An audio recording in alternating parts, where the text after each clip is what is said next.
welcome to Interview with the Stars with Yes Phoebe, and today we have joining us Rebecca Black from Black's Toys. Hooray. Thanks for joining us. So firstly, what do you love about Yes Phoebe? Personally, from a shopper's point of view, the variety, because I know how much you like toys too, and you're a bit of a hoarder. There's pretty much everything there. No, I am. You're right.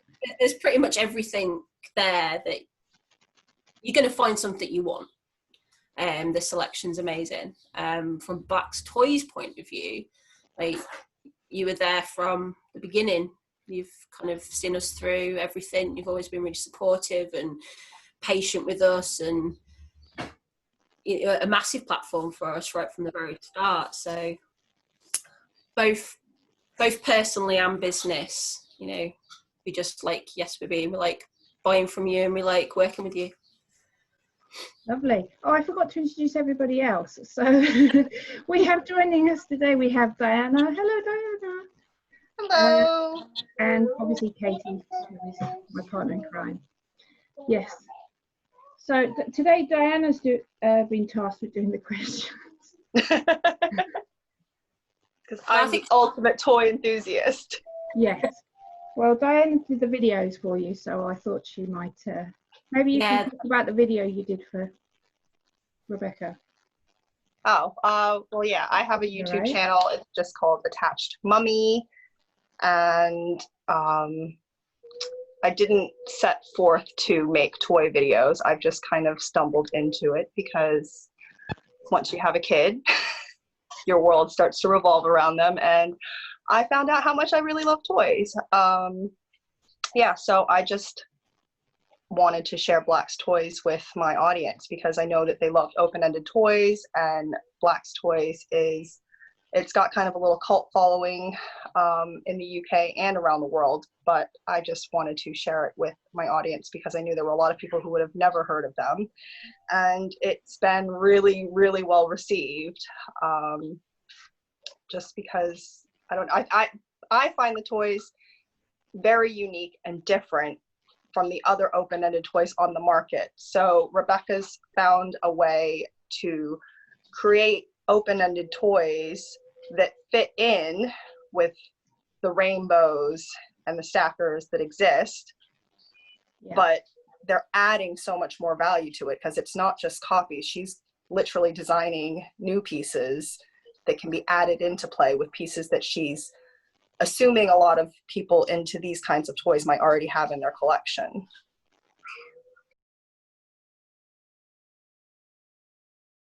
So I know you design all of your pieces. I think you've said that you design them and your husband usually makes the prototypes, but I'm not really sure about that. So I would just love to hear you talk a little bit more about that, because I think everybody would really love to hear how you approach this design process and how that gets to the end toy that we're buying in stores or online.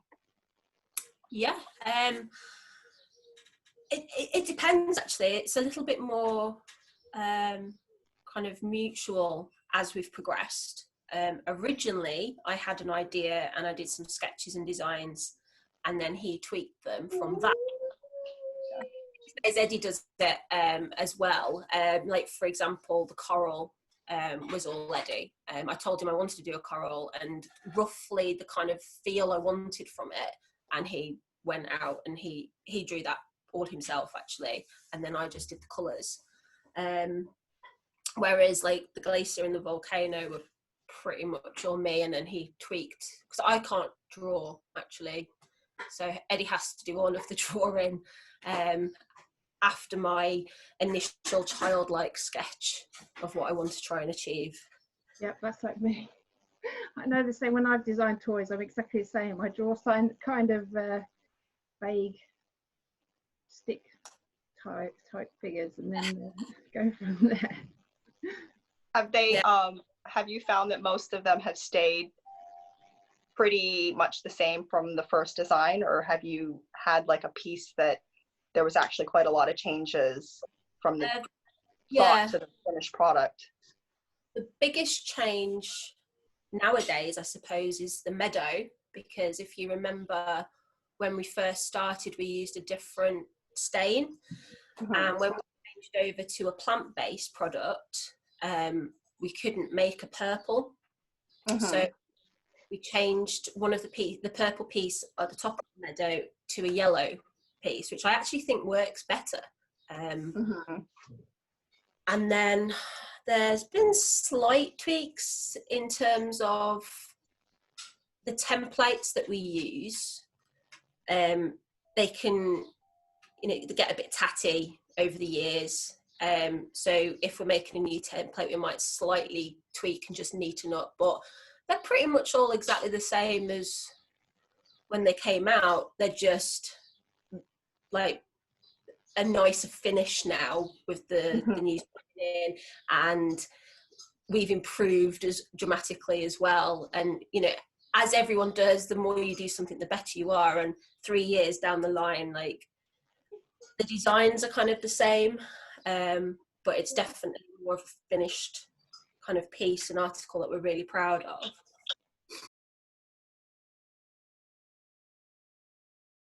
So I guess playing off what you mentioned, that you use plant-based paints now, could you talk some more about other ways that you've kept your company eco-friendly and environmentally friendly? Because I know you guys do quite a bit to work on that. And I mean, you guys are really, to me, you're setting a bar. We certainly try. I suppose the biggest thing is buying from the UK, because obviously that's less of a carbon footprint.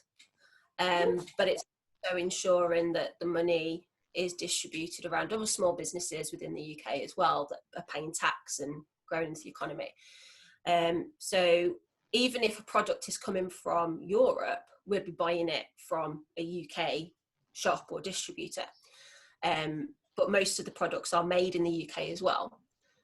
Like our boxes are all made from recycled material from a small little business not too far from us. Our wood is FSC, which means that it's regulated. It's not just, taken down when nearly trees are replanted. Our stains, again, plant-based, so there's no plastic within them. A lower VOC level. Trying to think what else. We did it from the beginning as much as possible, so you don't tend to think about, all the different ways you're environmentally friendly, because it's just it's been at the core of our business model from the start. So picking out the pieces can be a little tricky sometimes.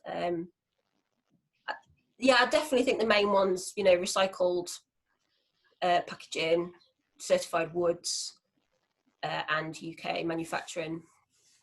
That's amazing. I think there's, especially as a smaller business, not cutting corners, I find that really admirable. I love it. It's one of the biggest reasons that I constantly wanted to support you. Yeah, for sure. Have you found it difficult to maintain that, considering you have such a high demand? Oh, definitely. It's we've had so many problems. Obviously, all businesses when they start up have teething problems, and I think we've finally, 3 years in now, we've finally hit that nice kind of groove. At the beginning, we would have problems with our wood supplies. Problems finding the right products to use when we wanted to switch to a plant-based product, because it was important for us to keep our intense colours. And then obviously experimenting with finishes that would last and that would be hard. So all while juggling the cost of making the UK, obviously we've got to put food on our table, and you can't make things as cheaply as you would like, unfortunately. You've got to pay a premium for good wood. You've got to pay a premium for good boxes that are made in the UK. And then, things like machinery breaking as well. that's a bit of a pain. And machinery tends to be UK businesses as well that have either originally made them and then now making them in the EU, or still made in the UK.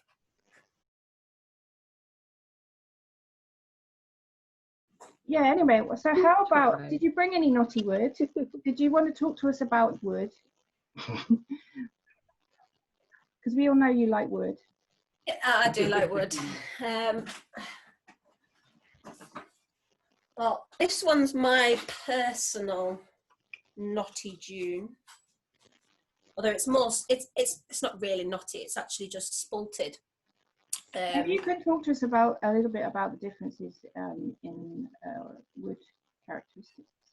Yeah. So with lime wood in particular, even though it's classed as a hardwood, which means that it's slower growing, it's actually quite loose with the fibres. So it's a bit lighter, and it has really unusual grain patterns because of that slightly looser grain. So anything kind of pretty and any marks within it show up because lime's naturally light wood. So the spalting's made by a fungus, whereas mineral lines are from when the tree was actually growing, and it's all the minerals that it absorbed through the roots, and they leave a really nice dark pattern, kind of more like that running across. Whereas wood knots are from where there used to be a branch, and then it's fallen off, the tree's healed itself, and it's a round pattern. Lime's quite common, we've found, to have these really, really tiny little knots from very, very tiny little branches that have come off. And depending on where our woods come from and which forest has managed it, it can have quite a lot or none at all. Our current wood is actually really beautiful, very heavy, and doesn't have as much as that, but you never know what you're going to get, you know, when it arrives. Yeah, because they're cutting up an entire tree in sections that you're using. So at the beginning and in the centre of the tree, obviously you have the really tight grow lines, and then further out it gets wider. And any kind of, you know, lime can be prone to a beetle, and sometimes you can see, you know, where that beetle has kind of been eating the tree. But don't worry, our toys are kiln dry. There won't be any issues, but that's from when the tree, you know, was living its life, not now.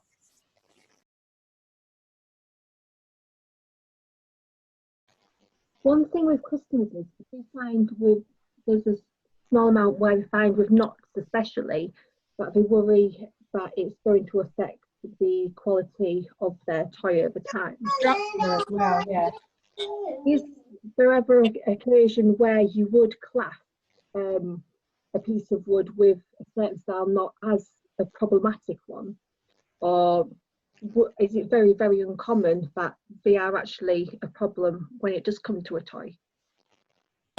Generally speaking, most knots aren't actually an issue and they're not a structural problem, but it will depend on whether the knot is loose or whether it's on a section of the toy where we've cut it. You know, if that's going to cause a split and a weakened point in the toy, then we wouldn't use it. I'm just trying to have an example actually, because I do tend to hoard the unusual pieces and the knotty pieces. In fact, I think Eddie might be going to get one. Let's see. So this is my personal coral, which I kept because it has the most beautiful little mineral lines, but it also has a couple of little knots. I don't know if you can if you can see, so you've got some of the little mineral lines coming across, and then you have the tiniest little knot. It's not going to cause a structural issue, because of the thickness of our toys, especially.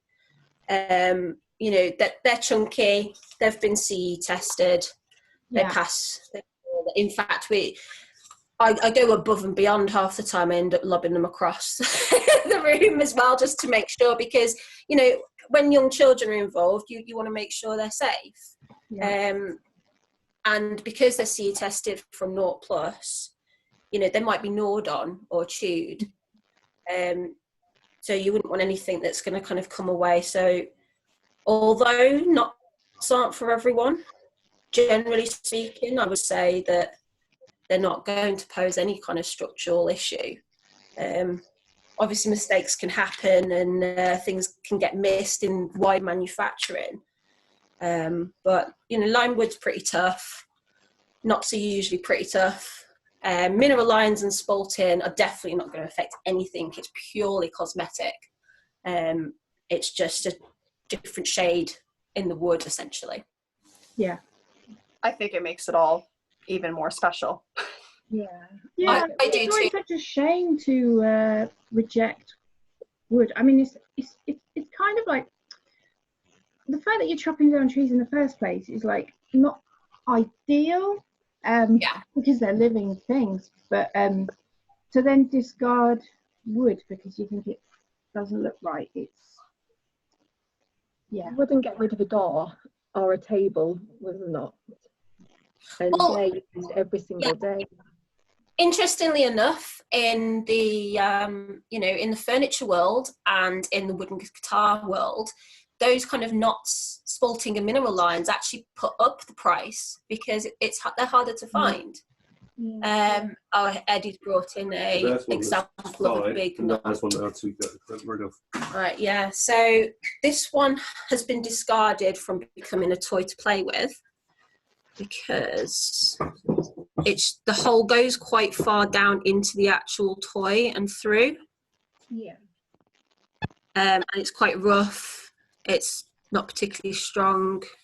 Because it's on the smaller part, it could possibly pose a risk. Whereas the other one is absolutely fine.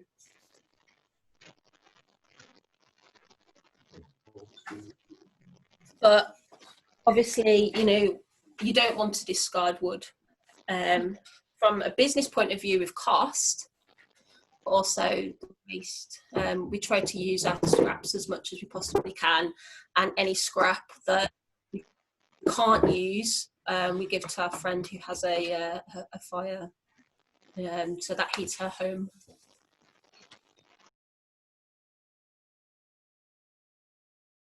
How about you tell us a bit more about you, Rebecca? So apart from like painting all the time, what else do you like to do?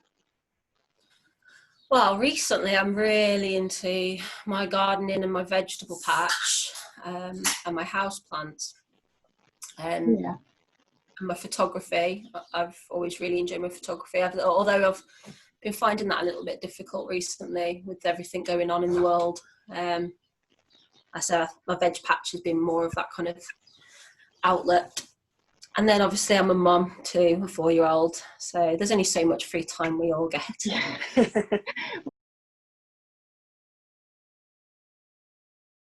So Rebecca, you mentioned everything going on in the world right now, which, you know, we're all very aware of everything that's going on. But I did want to bring up the sunrise piece that you made, because you were one of the businesses that I did notice you picked up on the Black Lives Movement very quickly, and you created a product to raise money just really quickly, which was just super impressive. And I was hoping you could tell us a little bit more about that and your you know, feelings. Yeah, definitely.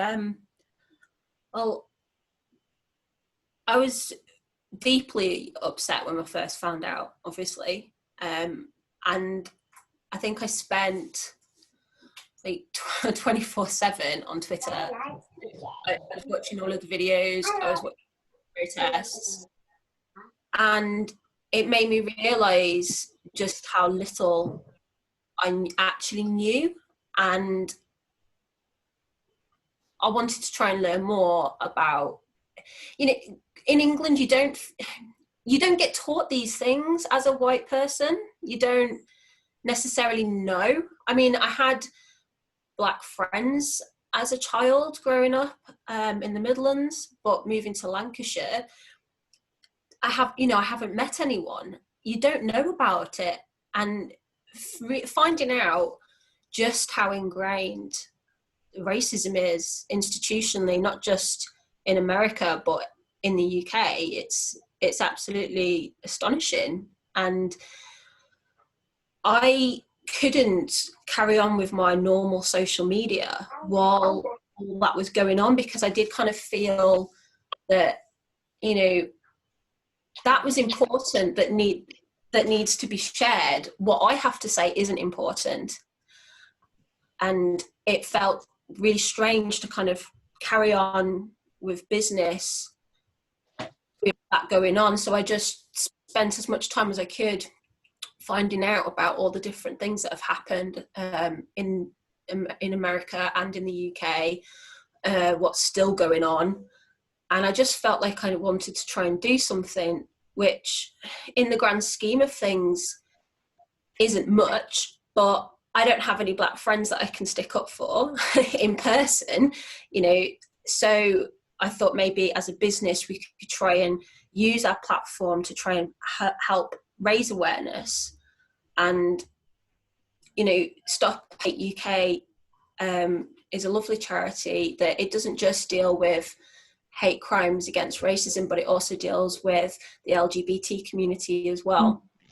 And there's a lot of hate in the world, and yeah, I don't want to be afraid. We try the same thing. I mean, we're not currently actively supporting any charities, but you know, we have always, since the beginning, tried to include a diverse range of things. I mean, obviously, yes, BB is mixed race business, so we've always been really conscious of that, and especially with the diversifying into books, we've been able to introduce so much more.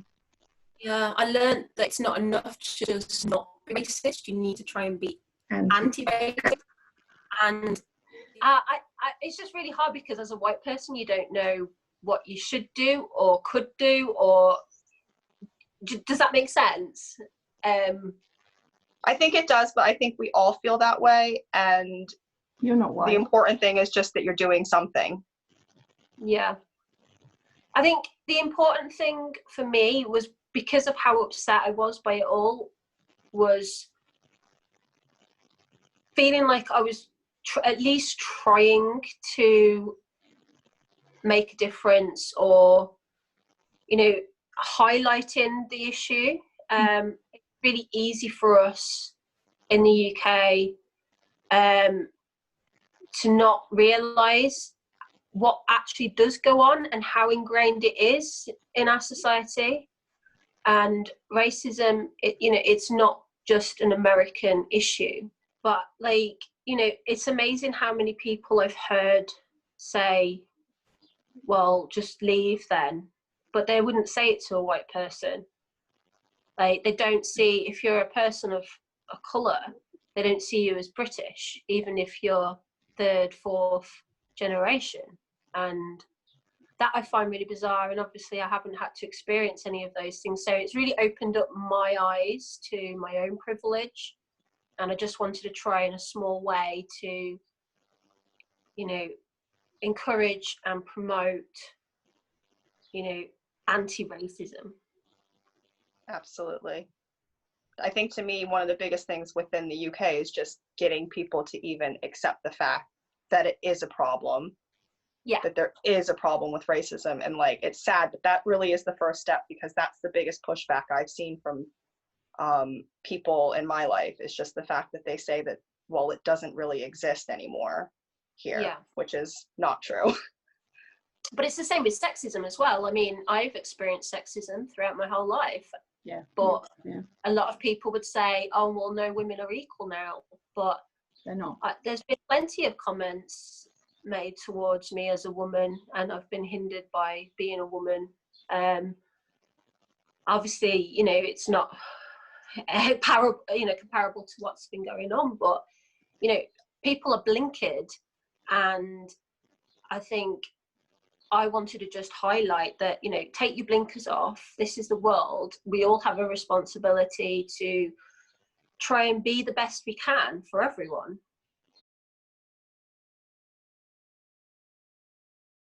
I did want to ask you, I know we're running out of time, but I did want to ask you one more question. It's a little bit of a selfish one, but is there any little teasers or anything that you're willing to share with us for new products that might be coming down the pipeline?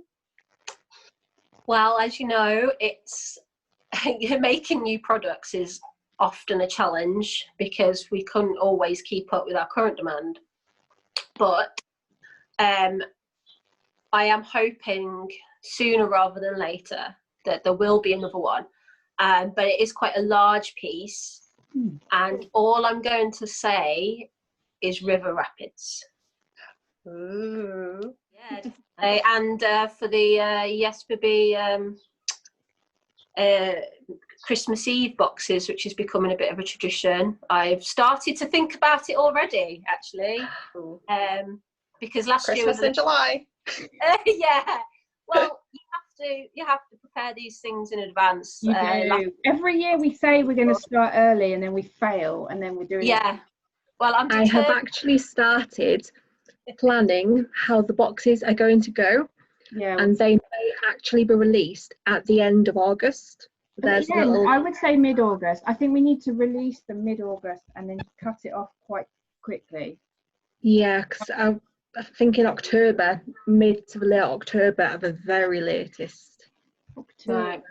Because the hardest thing for me, because I want to carry on with the Christmas Eve boxes, because I think it's quite a nice little tradition that we got going on, even if last year's that great. But like, it's just trying to design. Wait, hold on. Last year's was great. Oh, okay. What was last year? Oh, last year's was the snow leopard. Yeah, the snow leopard. Really good. But I was thinking of maybe some little kind of like ice rocks or something. But I think the hard part is trying to design something that's going to be low cost, Christmassy, that's still Black's toys. Low cost is really tricky. Yeah, that's the biggest challenge, definitely. That's what made the iceberg so perfect, actually. Right, okay, well, thank you for coming, Rebecca. It's been lovely to meet you, and I hope that we can meet again, maybe when the rapids are ready.